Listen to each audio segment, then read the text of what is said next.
Always remember the malice others show you, because those vicious moments often reveal a person's truest nature. In society, you must learn to counter malice early. Don't wait until they are openly bullying you before you fight back.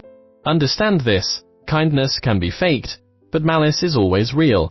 To truly see someone, look at how they treat you at their worst. If someone disrespects you, speaks or acts with hostility, it simply means they look down on you and think you are an easy target. Even if they apologize later, it might just be a calculated move, because they still see value in you. So don't let sweet words fool you into forgiving too easily. Any relationship that disregards your feelings is one you should walk away from. If you can distance yourself right away. Keep things surface level, but always know exactly who you are dealing with. Malice flows where there's least resistance. Where there's no pushback, oppression grows stronger. It's like electricity, a force that moves downward, flooding the path of least resistance. The weaker your energy, the more vulnerable you are to being swallowed by malice. Think about it: in schools, the bullied are often the loners. At dinners, the butt of jokes is usually the one with the lowest status. In relationships, the emotional punching bag is always the weaker party. Many kind-hearted people tolerate subtle provocations, telling themselves, "It's not worth the conflict," or "They don't mean harm." They mistake their silence for virtue. But bullies don't stop when you yield. They push harder, testing your limits, seeing how far they can go. If you don't say no, they'll keep taking, greedy for more. And when you finally snap after endless, they'll call you irrational, acting like your outburst came out of nowhere. When you bring up all the times you bit your tongue, they'll deny it, twist it, and blame you for overreacting. Remember, holding on to malice isn't petty, it's self-preservation. Kindness can be strategic. Neuroscience shows that when people act kindly, the brain's social lights up, meaning it's often a calculated move. But malice, that's raw instinct. People who belittle others are usually insecure. Psychology's compensation explains they attack your strengths, dismissing your success as luck, to soothe their own inadequacy. Others see life as survival of the fittest, treating relationships like power plays. They test you with small offenses first. If you tolerate it, they escalate. Because hurting you is low risk, high reward for them. Why remember malice? Our brains are wired to recall negative events more vividly. It's an evolutionary danger alarm. Not to nurse grudges, but to reinforce self-protection. Like avoiding fire after being burned, remembering malice helps you steer clear of repeat harm. In relationships, malice is a red flag. Cataloging it lets you sort people into untrustworthy zones, saving you emotional investment.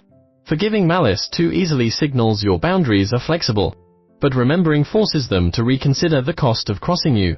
So how do you handle malice? First, mentally, build emotional calluses. Separate the incident from your worth. If someone slanders you, that's their moral failure, not yours.